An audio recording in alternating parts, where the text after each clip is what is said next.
మనందరి రక్షకుడైన యేసుక్రీస్తు నామములో మీ అందరికీ శుభములు. నేటి దేవుని వాక్యము ఫిలిప్పీలకు రాసిన పత్రిక 4వ అధ్యాయము 4వ వచనము మరియు 11వ వచనాన్ని చదువుకుందాం.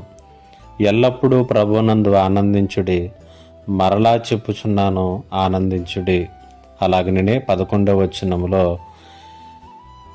నేను ఏ స్థితిలో ఉన్నానో ఆ స్థితిలో సంతృప్తి కలిగి నేర్చుకుని ఉన్నాను. ఈ మాటల గురించి మనం ఆలోచన చేద్దాం.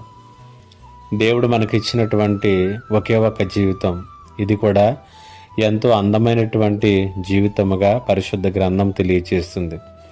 అలాంటి జీవితాన్ని లోకంలో చాలామంది ఎందుకు వచ్చిన జీవితం అన్నట్లుగా జీవించడం అనేటువంటిది మనం చూస్తూ ఉంటాం.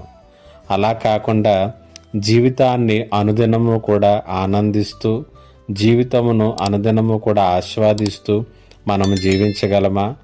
అలాగన జీవించడానికి 2 విషయాలు అవసరం. ఒకటి చెక్కు చెదరని ఆనందం, రెండవది ఆత్మలో సంతృప్తి. ఇవి రెండూ కూడా ఈ లోకంలో సాధ్యము కానటువంటివిగా, మనిషికి అందనటువంటి ద్రాక్షవల్లి వలె కనిపించవచ్చు. కారణం ఏంటంటే చెక్కు చెదరినటువంటి ఆనందముతో జీవించటము, లేకపోతే తృప్తిగా జీవించటం అనేటువంటి జీవితానికి ఈ లోకంలో ఎన్నో ఆటంకాలు, ప్రతికూలమైనటువంటి పరిస్థితులు ఎల్లప్పుడూ ఉంటూనే ఉంటాయి. కాబట్టి అవి మన జీవితాల్లో ఆనందాన్ని ఆవరిచేస్తూ ఉంటాయి.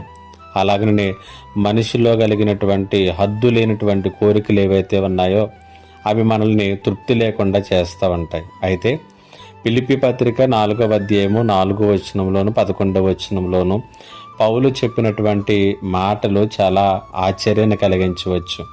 ఎందుకంటే ఎల్లప్పుడూ ప్రభునందు ఆనందించుడి, మరలా చెప్పుదును ఆనందించుడి అన్నాడు. నేను ఏ స్థితిలో ఉన్నా ఆ స్థితిలో సంతృప్తి కలిగి నేర్చుకున్నాను అనేటువంటి మాటలు చెబుతున్నాడు.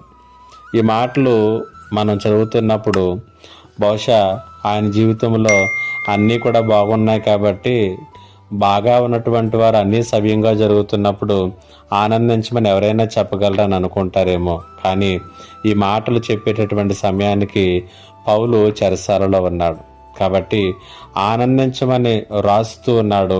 తృప్తిగా ఉన్నట్లుగా సాక్ష్యం ఇస్తున్నాడు. ఎలా సాధ్యమైంది?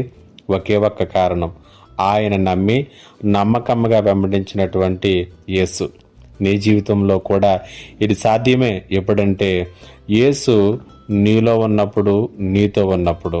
కాబట్టి ఆ రీతిగా దేవునితో నీ జీవితాన్ని అంటుకట్టుకోగలిగినప్పుడు నిజమైనటువంటి చెక్కు చెదరనటువంటి ఆనందం నీలో ఉంటుంది.